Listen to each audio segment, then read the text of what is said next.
She toasted another man at my retirement party, calling him the one who actually holds the power. I smiled and walked away. By 7:14 a.m., her boss's company was collapsing. By noon, my son lost his scholarship.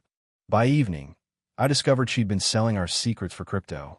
Then I found out what really happened the day our daughter died. My name is Elliot Brennan. I'm 52 years old, 23 years running Brennan Logistics Solutions in Seattle, 19 years married to Vanessa, and 20 years raising 2 kids, one of whom we buried 5 years ago this March. Her name was Lily. She was 15. Tonight was supposed to be my retirement party. Vanessa planned it. String lights in the backyard, catered salmon, 100 guests. She wore red, a dress I'd never seen before, and moved through the crowd like she owned it. She'd been the liaison between my company and our biggest partner, Hammond Supply Chain Systems, for 5 years. The role gave her purpose after Lily died. I was glad she had it, or so I thought. The toast came at 9:30. Vanessa tapped her glass, and the garden went quiet. "I want to thank everyone for coming tonight," she said, smiling. "Elliot's worked so hard for so long, but I also want to recognize someone else, someone who's been instrumental in keeping this partnership strong." My chest tightened. "Tyler Hammond," she said, turning toward him. Mid-30s, navy suit, easy grin. "To the man who actually holds the power. Thank you, Tyler." She lifted her glass to him. The garden went silent.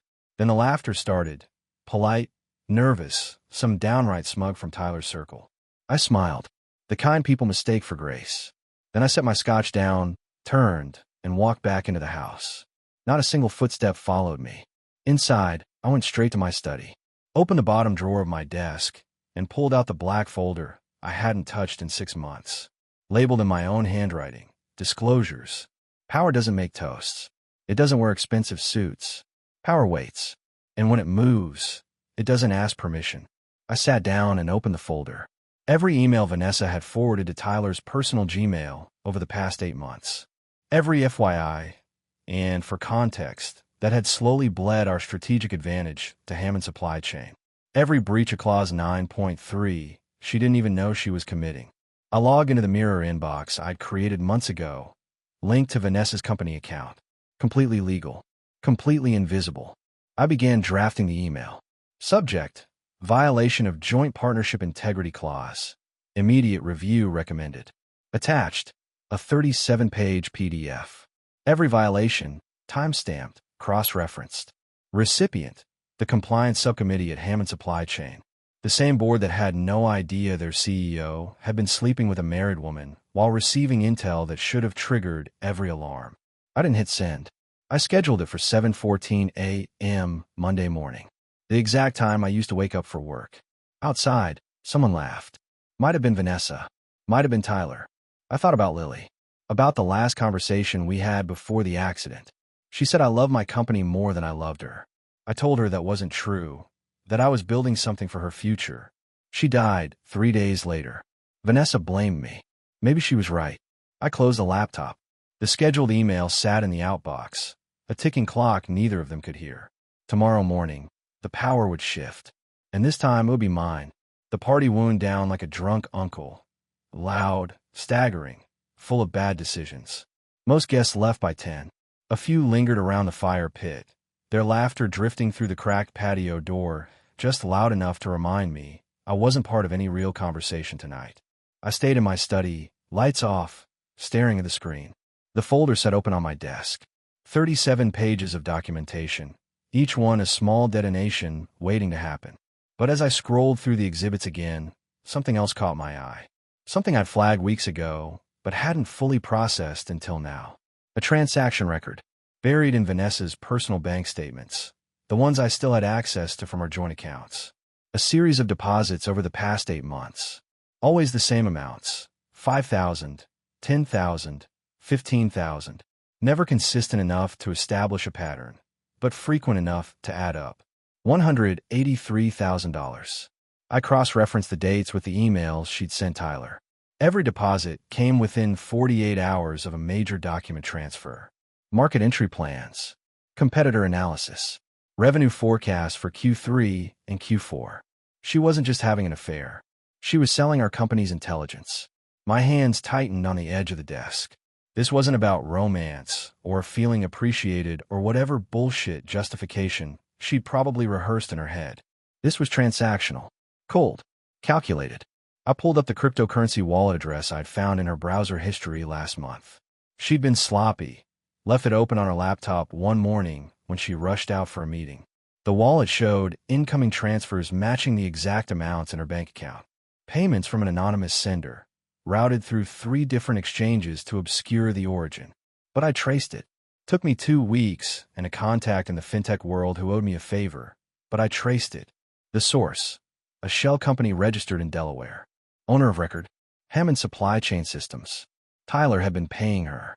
Not with company funds, that would have been too obvious. But through a subsidiary buried so deep in their corporate structure that even their own board probably didn't know it existed. I leaned back in my chair, staring at the ceiling. This changed everything. What I thought was a betrayal driven by ego and emotion was actually corporate espionage. And that meant the evidence I compiled wasn't just about Clause 9.3 anymore. It was about fraud, about deliberate theft of proprietary information that had cost us contracts, clients, and millions in lost revenue. I opened a new document and started cataloging the financial trail. Every deposit, every corresponding email, every piece of data Vanessa had leaked that directly benefited Hammond's negotiations with our mutual clients. Then I found it. The smoking gun. 6 months ago, we lost a major contract with a retail logistics firm based in Portland. They'd been our client for 8 years. Then suddenly, without warning, they switched to Hammond Supply Chain. At the time, our sales team couldn't figure out why. We'd offered better rates, better service, better everything. Now I knew. 2 weeks before the client jumped ship, Vanessa had forwarded Tyler our entire pricing structure for that account. Not just the published rates, the internal cost breakdowns, the profit margins, the exact thresholds where we can negotiate. Tyler had undercut us by 3%, just enough to win the contract without raising suspicion. That single loss had cost us $2.4 million annually. I pulled up my phone and scrolled to a name I hadn't called in years. David Park, old friend from business school, now running a boutique firm that had gone under last year. I'd always wondered why. We'd grabbed coffee 6 months ago, and he'd been vague about the details. So the market shifted, clients moved on. I opened his LinkedIn. His company had been in the same space as ours, logistics consulting, supply chain optimization. And his biggest competitor at the time of collapse, Hammond Supply Chain Systems. My stomach turned. I texted him, David, need to ask you something. Did you ever work with Vanessa Brennan on any joint projects with Hammond before your firm closed? 3 dots appeared. Then yeah. Why? Did she have access to any of your strategic docs? A longer pause. Then, she was the liaison. Had access to everything. Why? What's going on? I didn't respond. I didn't need to. Vanessa hadn't just betrayed me. She'd helped destroy my friend's livelihood. And she'd done it for money. I added David's company to the list of evidence. Cross-referenced the timeline. Found 3 more emails where Vanessa had shared proprietary data that directly correlated with Hammond winning contracts that should have gone to other firms. This wasn't just about us anymore. This was about a pattern. A deliberate, sustained effort to funnel intelligence to Tyler Hammond in exchange for cash. Outside, I heard Vanessa's voice. She was saying goodbye to the last guest, her tone light and cheerful. Like nothing had happened. Like she hadn't just publicly humiliated me in my own backyard while sitting on nearly $200,000 in blood money. I saved the updated file, encrypted it, backed it up to 3 different drives. Then I added a new recipient to tomorrow's email, the FBI's Financial Crimes Division. Because this wasn't just a corporate breach anymore. It was fraud. I didn't sleep that night. Didn't even try. Sleep felt like surrender, and I wasn't ready to surrender anything yet. Instead, I sat at my desk and kept digging. The folder had grown from 37 pages to 62. Every new exhibit made the picture clearer and uglier. Vanessa and Tyler hadn't just stolen intelligence. They'd weaponized it against people who trusted me. Around 2 in the morning, I pulled up the financial statements for Brennan Logistics. Our quarterly reports for the past 2 years. Revenue had been declining steadily since last year, and I'd blamed it on market saturation, increased competition, the usual suspects. But now, looking at the timeline, I saw something different. Every major contract loss coincided with an email Vanessa had sent to Tyler. We weren't losing business to better competitors. We were losing it to a company that knew exactly what we were bidding, exactly where our margins were, exactly how low we could go before we'd walk away. The numbers were brutal. Over the past 18 months, we'd lost $4.7 million in annual recurring revenue. Contracts that should have been renewals became defections. Clients who'd been loyal for years suddenly found better offers elsewhere. All because my wife had turned our strategy sessions into a commodity she could sell. I pulled on my retirement portfolio, the one I'd been building for 23 years, the safety net that was supposed to carry Vanessa and me through our golden years. Most of it was tied up in stock, 60% in Brennan Logistics, 40% in Hammond Supply Chain. The Hammond position had been Tyler's idea 3 years ago. He'd pitched it as a gesture of partnership solidarity, a way to align our interests. I thought it was smart at the time. Now I understood it was insurance. If I ever moved against him, I'd be destroying my own net worth in the process. The current value of my Hammond stock, $3.8 million. If the partnership dissolved and the scandal went public, those shares would crater. Analysts would downgrade the company. Investors would bail.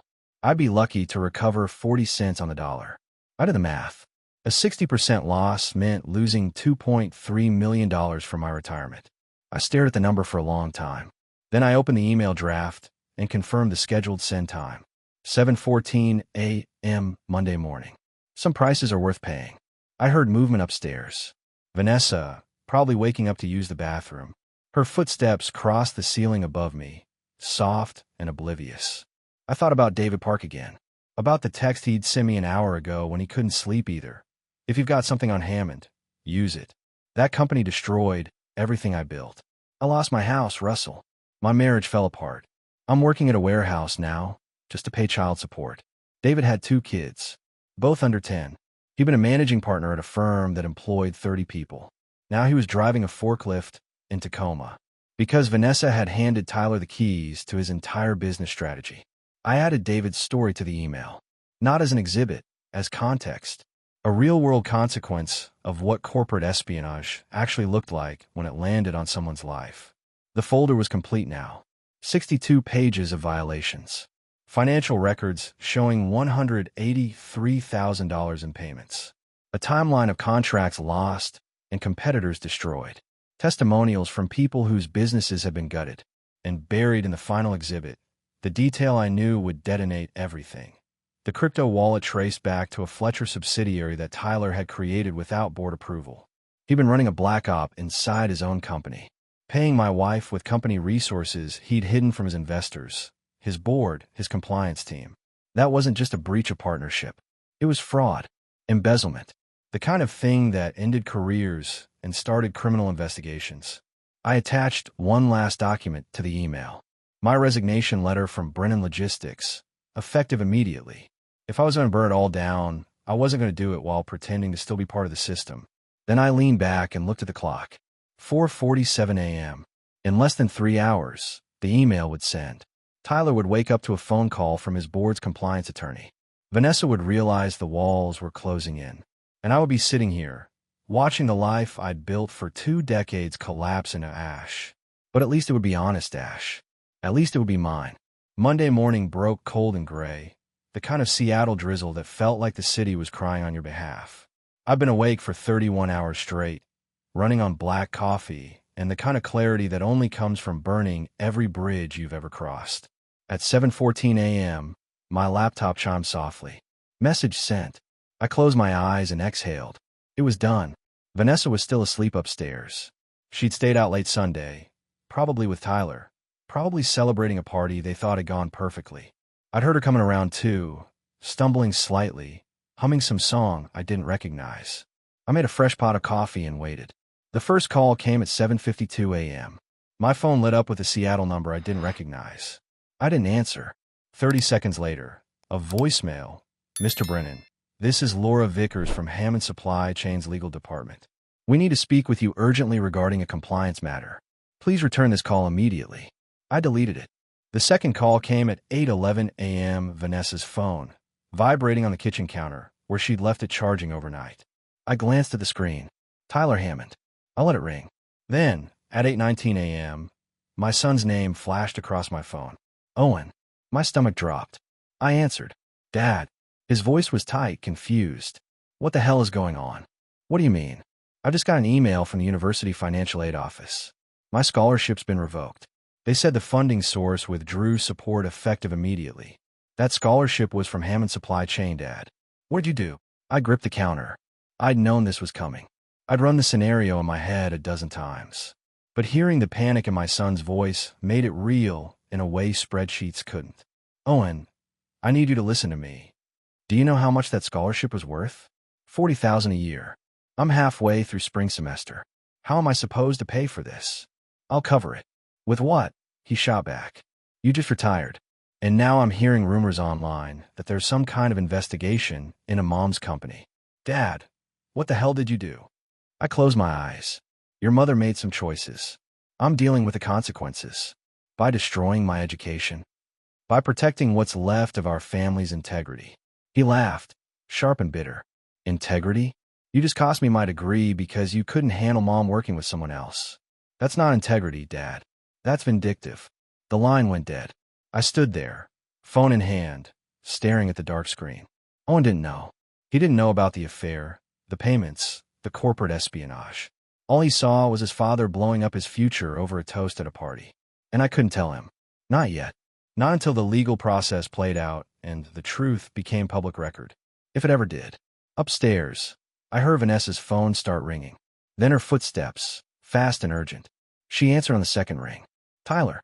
Her voice was muffled through the floor, but I could hear the edge in it. What? Slow down. What email? A long pause. What do you mean compliance flagged my account? I didn't send anything unauthorized. Tyler, what the hell is happening? Another pause, longer this time. Then, he wouldn't. Elliot wouldn't do that. I poured myself another cup of coffee and walked to the living room window. Outside, the neighborhood was waking up. People heading to work, kids waiting for school buses, the mundane rhythm of lives that weren't imploding. My phone buzzed.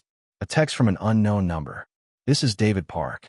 I don't know what you did, but Hammond stock just dropped 11% in pre-market trading. Thank you. I didn't respond. Vanessa came downstairs 10 minutes later, still in her robe, phone clutched in her hand like a weapon. Her eyes were wild, makeup smudged from sleep. What did you do? She demanded. I turned from the window. I sent an email. To who? Hammond's board. The FBI. The SEC. Anyone who might be interested in knowing that you've been selling our company's intelligence for the past 8 months. Her face went white. You're insane. I have the crypto wallet records, Vanessa.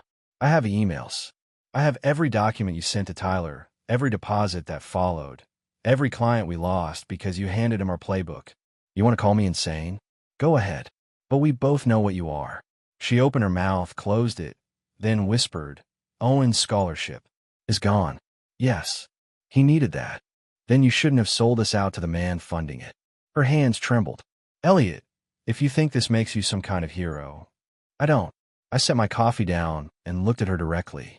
I think this makes me the man who finally stopped pretending. By Tuesday afternoon, the video had gone viral. I didn't know who posted it first. Some guest with a phone, probably. Didn't matter. The damage was done. The clip was only 43 seconds long. Vanessa, red dress gleaming under string lights, raising her glass to Tyler Hammond. To the man who actually holds the power. The camera caught my smile, the way I turned and walked away. The awkward laughter that followed.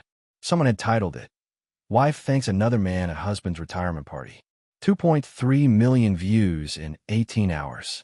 The comments section was a war zone. Half the people called me a controlling husband who couldn't handle his wife having a career. The other half called Vanessa everything from a gold digger to worse. A few astute observers noted that Hammond Supply Chain stock had dropped 14% Monday morning and connected the dots. My phone hadn't stopped buzzing. Reporters, former colleagues, distant relatives I hadn't spoken to in years. Everyone wanted a statement, an explanation, a piece of the story. I turned it off. Vanessa, meanwhile, had barricaded herself in the guest bedroom. I heard her on the phone constantly, her voice rising and falling in waves of panic and fury. Lawyers, probably. Maybe her sister. Definitely not Tyler. His attorney had sent her a cease and desist letter Monday evening, instructing her not to contact him regarding any business matters. Wednesday morning, she came downstairs with a laptop and a look of grim determination. "I need to show you something," she said. I was at the kitchen table, reading the Seattle Times coverage of Hammond's stock collapse. "I'm busy. Elliot, please. Just look." She turned the laptop toward me. On the screen was an email thread I recognized. Messages between her and Tyler. But there was one I hadn't seen before. The subject line, baby plans. My blood went cold. I scrolled through the exchange. It was dated 6 months ago. "Tyler, have you thought more about what we discussed?" "Vanessa, I stopped taking the pills 2 weeks ago. Didn't tell Elliot. He wouldn't understand." "Tyler, good. I want this. I want us to have something that's ours." "Vanessa, me too. A fresh start. Something that isn't tainted by everything that happened with Lily." I looked up at her. She was pale, her hands trembling. "You were trying to get pregnant," I said slowly. "With him." She nodded, eyes glistening. "I didn't think you'd find that." "How long?" 6 months. Maybe longer. I don't know anymore." "And if you'd gotten pregnant? What was the plan?" "Pass it off as mine." She didn't answer. I pushed the laptop back toward her. "Get out of my sight." "Elliot, I know this looks." I said get out. She grabbed the laptop and fled upstairs. I sat there, hands flat on the table, trying to process what I just read. She hadn't just betrayed me with an affair. She tried to create a child with another man while still living under my roof, still wearing my ring, still pretending we had a marriage. That evening, I got a call from my sister, Jennifer. "I need you to buy out my share of the boutique," she said without preamble. "What?"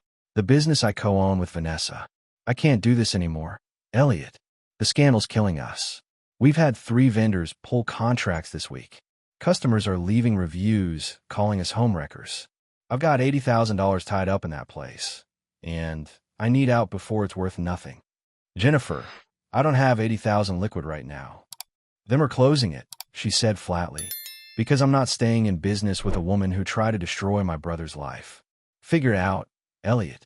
You've got 2 weeks. She hung up. I called my bank. My liquidity was limited. Most of my assets were in stock or tied up in retirement accounts. Pulling $80,000 would mean selling Hammond shares at a massive loss or liquidating funds early with penalties. I did the math. Either way, I'd lose another $120,000 minimum. But Jennifer was right. Vanessa had poisoned everything she touched. If the boutique survived, it would only be because I'd funded my own betrayal. I authorized the withdrawal. Thursday morning, my mother called. "Elliot Michael Brennan," she said, using my full name like I was 12. "What on earth have you done?" "Hi, Mom." "Don't hi, Mom me. I just got off the phone with Vanessa. She's devastated. She said you've frozen her out, filed for divorce without even trying counseling, destroyed her career over a misunderstanding." "A misunderstanding." She made a toast at a party. "Elliot, that's all. You're acting like she committed treason." "She committed fraud, Mom. Corporate espionage. She sold our company's intelligence to a competitor for nearly $200,000 in cryptocurrency. That's not a misunderstanding." Silence on the other end. "Then, I don't believe that. I have the bank records, the emails, the crypto wallet, all of it. Vanessa wouldn't do that." "She did." My mother's voice hardened. "You know, your father made mistakes too. But I forgave him. That's what marriage is, Elliot. Forgiveness." "What mistakes?" Another pause. "That's not important now." "Mom, what mistakes?" She sighed. "Your father had an affair. 38 years ago. I found out, we went to counseling, and we moved past it. We had 35 more happy years together because I chose grace over bitterness. I felt like I'd been punched. Dad cheated on you. Once. He was young, stupid, under pressure. But he came back, and we rebuilt. That's what you're supposed to do. Vanessa didn't just cheat, Mom. She tried to get pregnant with another man. She sold company secrets. She helped destroy people's lives for money. And you're destroying your son's education and your sister's business because you can't forgive. Where does that leave you, Elliot?" I had no answer. She hung up. By Friday, the walls had closed incompletely. Owen hadn't returned my calls. Jennifer was demanding her buyout by end of week. My mother had sent me a long email about the sanctity of marriage and the sin of pride. And Vanessa had hired a lawyer who'd sent me a letter threatening legal action for marital sabotage and intentional infliction of emotional distress. I sat in my study, surrounded by documents, and wondered if I'd made the right choice. The knock on the door came at noon. I opened it to find a woman in a gray pantsuit, mid-40s, carrying a briefcase. Elliot Brennan? Yes. I'm Agent Sarah Vance, FBI Financial Crimes Division. May I come in? I stepped aside. She sat on the couch and pulled out a tablet. I've reviewed the materials you submitted Monday regarding the alleged financial fraud involving Vanessa Brennan and Tyler Hammond. I have some follow-up questions. For the next 2 hours, I walked her through everything. The emails, the crypto payments, the timeline of contract losses, the connection to David Park's company collapse. She took notes, asked clarifying questions, and showed no emotion. When I finished, she said, "This is compelling evidence. However, I need to inform you that pursuing this will likely result in criminal charges against your wife. I understand. It will also likely trigger a broader investigation into your company's handling of confidential information. Your business practices will be scrutinized, your partnership agreements dissected, your own conduct examined." I expected that. She studied me. "Mr. Brennan, in my experience, most people in your position want revenge more than justice. They want to hurt the person who hurt them. But what they don't anticipate is how much it hurts them in return. Are you prepared for that?"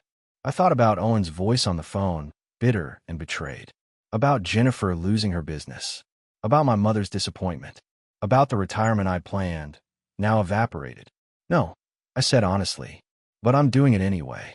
She nodded. "We'll be in touch." After she left, I sat in the silence of my living room and let the weight settle. That evening, Vanessa appeared in the doorway. She looked like she hadn't slept in days. "The FBI came to my lawyer's office today," she said quietly. "I know. They're talking about wire fraud charges. Conspiracy. I could go to prison, Elliot. You should have thought about that before you sold us out." She stepped into the room. "I know I made mistakes." "Mistakes?" I stood. "You tried to conceive another man's child while married to me. You systematically betrayed every confidence I ever shared with you. You helped destroy people's livelihoods for money. Those aren't mistakes, Vanessa. That's who you decided to be." Her face twisted. "And who are you now? The righteous crusader? You've lost your son's respect. Your sister hates you. Your own mother thinks you're cruel. You're going to end up alone in this house with nothing but your principles to keep you warm." "Maybe," I said, "but at least I'll be able to look at myself in the mirror." She turned to leave, then stopped. "There's something else you should know." "What?" "The reason I blamed you for Lily's death. The reason I could never forgive you." My chest tightened. "What about it?" "You were supposed to pick her up from school that day. But you were in Bellevue, closing some deal you thought was more important than our daughter. If you'd been there, if you'd just kept your promise, she never would have gotten in that car with her friend's drunk brother. She'd still be alive." The words hit like a sledgehammer. "I know you've carried that guilt," she continued. "And I've let you. Because it was easier to blame you than to admit that I was the one who told her to catch a ride. I was the one shopping with friends when she called asking for pickup. I was the one who said yes when that boy offered to drive her home. My vision blurred. What? I killed our daughter, Elliot. Not you. Me. And I've spent 5 years punishing you for it, because I couldn't face what I'd done." She walked out. I stood frozen, her words echoing through the empty house. Everything I believed about Lily's death, every ounce of guilt I'd carried, every sleepless night wondering if I'd made a different choice, had been a lie. Vanessa had let me shoulder the blame for 5 years, had weaponized my grief to justify her betrayal. And now, even in confession, she'd found a way to twist the knife. The lawsuit arrived Monday morning via certified mail. Hammond Supply Chain Systems versus Elliot Brennan. 23 pages of legal allegations claiming I'd engaged in corporate espionage, illegal surveillance, and intentional interference with business relationships. They were seeking $25 million in damages. I call my attorney, Marcus. No, damn it. That name's forbidden. I call my attorney, Richard Palmer. They're claiming you created a mirror inbox without authorization, he explained. That you violated federal wiretap laws by monitoring Vanessa's communications without her knowledge. If they can prove that, everything you've gathered becomes inadmissible, and you're potentially looking at criminal exposure. I was the company's IT administrator. I had full access to all company systems. For business purposes. But did Vanessa know you were monitoring her personal correspondence? I didn't answer. That's what I thought. Richard said. We need to talk about settlement. No. Elliot, listen to me. If this goes to trial and a judge rules against you, you could lose everything. Your house, your savings, your freedom. Hammond's lawyers are sharks, and they smell blood. Let them. You're not thinking clearly. I'm thinking perfectly clearly. Tyler Hammond paid my wife nearly $200,000 to steal company intelligence. He destroyed David Park's business. He's embezzled funds through shell companies. If his lawyers want to put all of that on the record in open court, I'll be happy to oblige. Richard sighed. I'll prepare our response. But Elliot, this is going to get ugly. After I hung up, I found Vanessa in the kitchen, packing boxes. What are you doing? I asked. Leaving. My lawyer found me a rental in Fremont. I can't stay here anymore. Good. She turned to face me. Before I go, I need to tell you something. About Lily. My chest tightened. You've said enough about Lily. No, I haven't. Her voice was raw. You spent 5 years carrying guilt that wasn't yours. Blaming yourself for being in Bellevue when you should have picked her up from school. But that's not the whole truth. You already told me you were the one who said she could catch a ride. That's not what I mean. She set down the box she was holding. After Lily died, I couldn't look at you without seeing everything we'd lost. Every plan we'd made for our future. Every dream we'd had. And I blamed you because it was easier than blaming myself for not being there. But the real reason I pulled away, the reason I started the affair, it wasn't about Tyler. Then what was it about? It was about punishing you for still being able to function, for going back to work, for moving forward, for not drowning in grief the way I was. You kept living, Elliot, and I hated you for it. I stared at her. So you destroyed our marriage because I didn't fall apart. I destroyed our marriage because I fell apart and needed someone to blame. Tyler was just convenient. The affair, the money, all of it. It was me trying to feel something other than the whole Lily left behind. That doesn't make it better, Vanessa. I know. She picked up the box again. I just wanted you to understand. Before I go, before this all ends. She walked out, and I listened to her car pull away. I stood in the empty kitchen, her words echoing through the silence. Then I called David Park. David, it's Elliot. I need a favor. Name it. Hammond's suing me for $25 million. They're claiming I violated wiretap laws. I need you to testify about what they did to your company. Put on the record. There was a pause. You know, if I do that, they'll come after me too. I know. And I wouldn't ask if there was another way. Another pause, longer this time. Then, when's the hearing? 2 weeks. I'll be there. After we hung up, I opened my laptop and drafted an email to the SEC investigator who'd contacted me last week.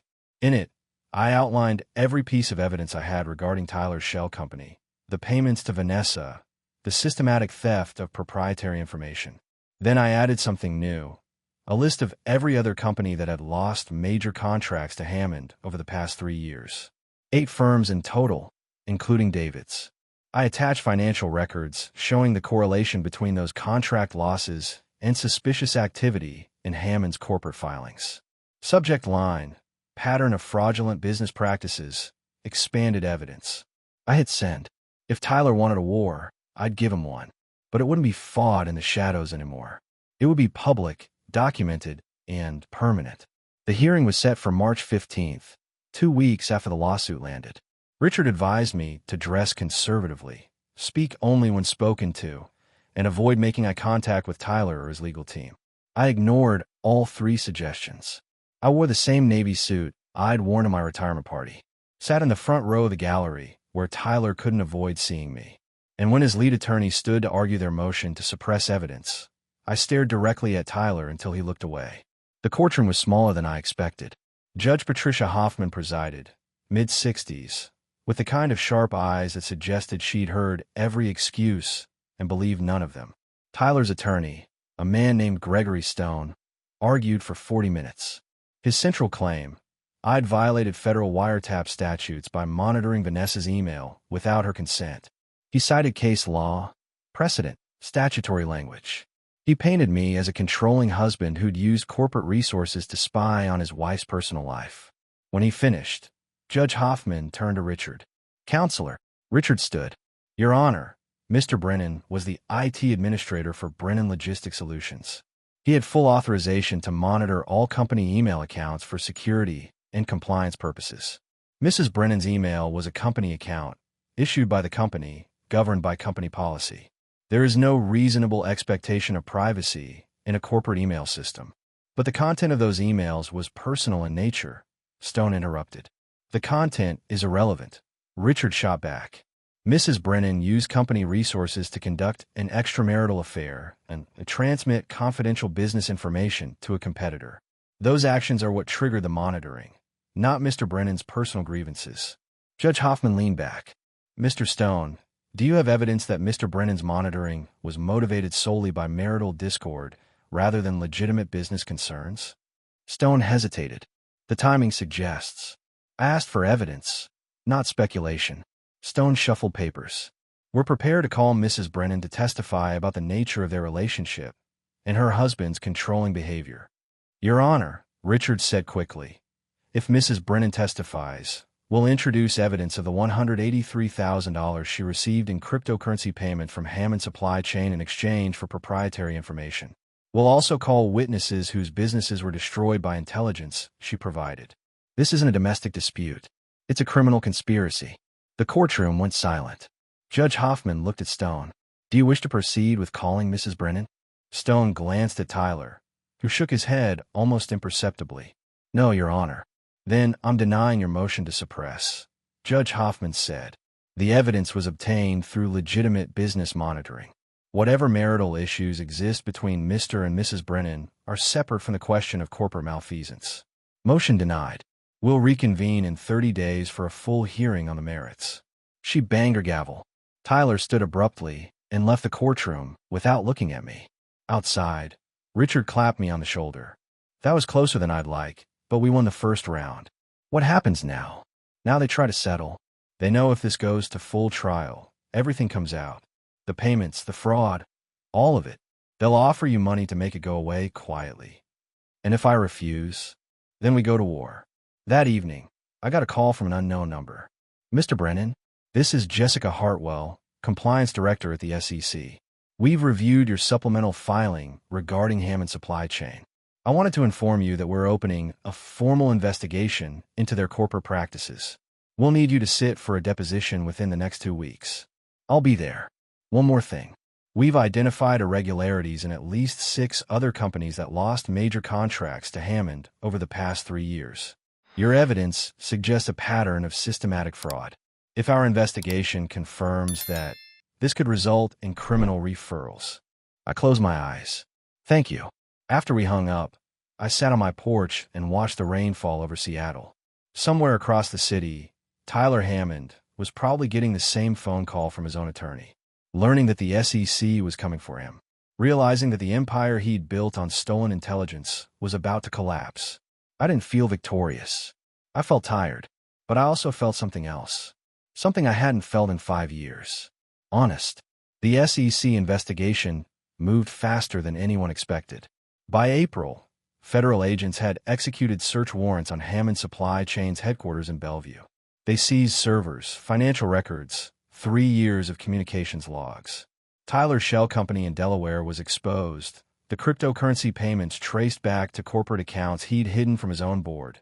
The systematic fraud documented across 8 victim companies. The press coverage was relentless. Seattle Tech CEO accused of multi-million-dollar espionage scheme. Headlines like that don't fade quietly, and Tyler's face was plastered across every business publication in the Pacific Northwest.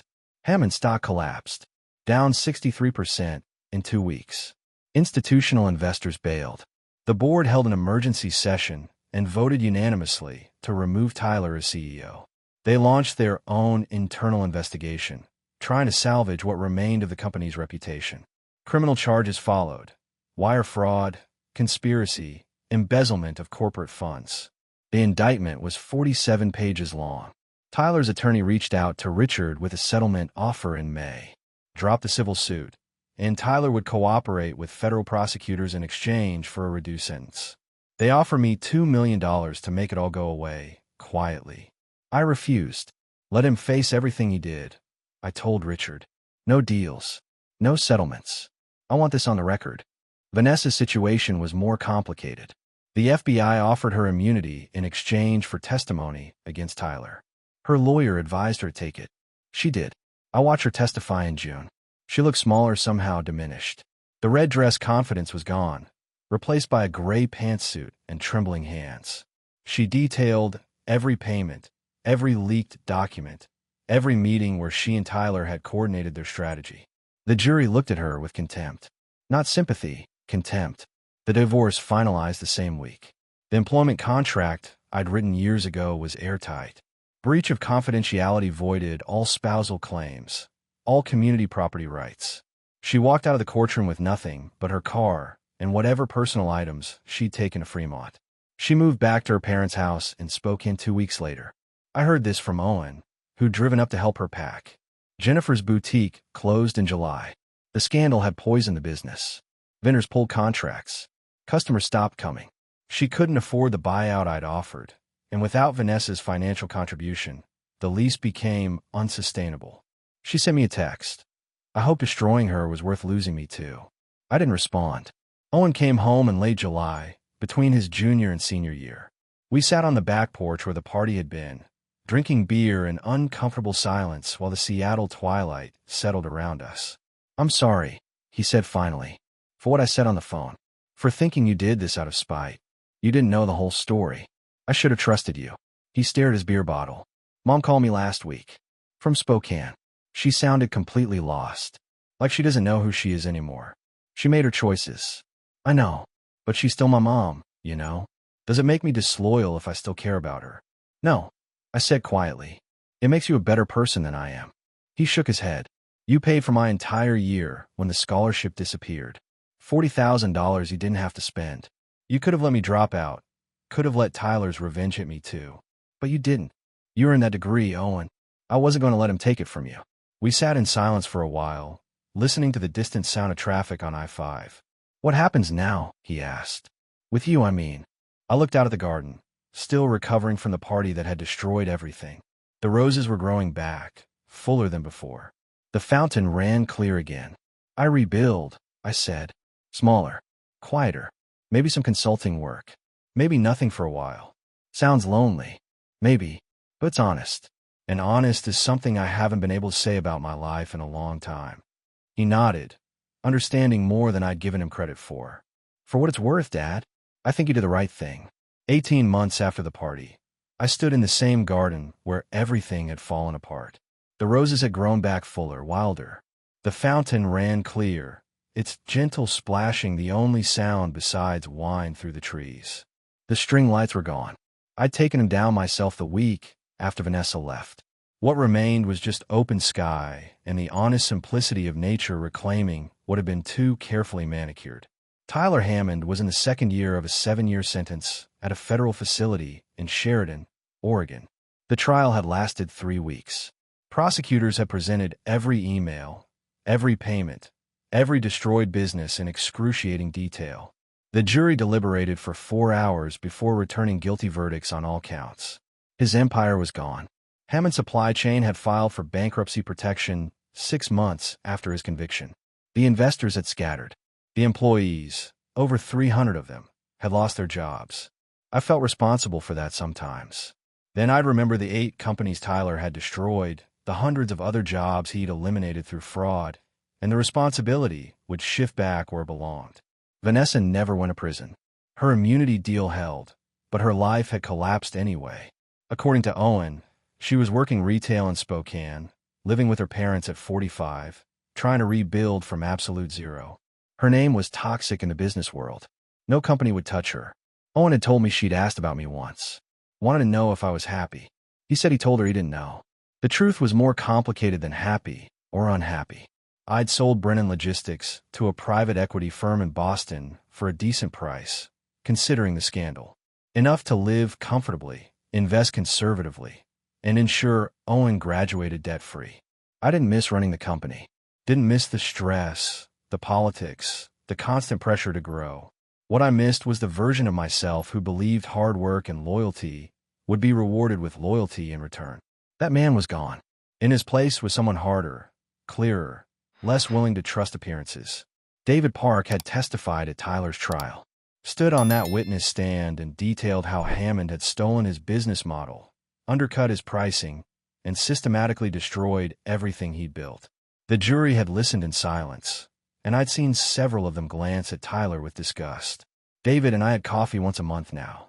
He'd found work at a logistics startup in Tacoma, was slowly rebuilding. We didn't talk about the trial much anymore. Mostly just fishing, weather, the Seahawks' perpetual mediocrity. My mother had sent a letter 3 months ago. Short, handwritten. I was wrong to judge you so harshly. Your father would have been proud of what you did. Love, Mom. I kept it in my desk drawer, reading it sometimes when the loneliness got heavy. Jennifer still wouldn't speak to me. I tried reaching out twice. Both times, my messages went unanswered. Maybe she'd forgive me eventually. Maybe she wouldn't. That was a price I'd accepted when I hit send on that first email. Owen had graduated with honors in May. Got a job at a tech firm in Portland, doing logistics optimization. Called every Sunday without fail. The distance between us was closing, inch by painful inch. We were rebuilding trust the slow way, through consistency, honesty, showing up. The viral video was still online. Last time I checked, it had 3.8 million views. The comments were still a war zone of people arguing about marriage, loyalty, feminism, toxic masculinity. Every hot-button issue projected on a 43 seconds of footage. I'd stopped reading them months ago. What mattered wasn't the digital archive of my humiliation. What mattered was standing here, in this garden, knowing I'd chosen truth over comfort. I thought about my father sometimes, about the affair my mother had forgiven, about the 35 years of marriage they'd built after it. Maybe she'd been right that forgiveness was the nobler path.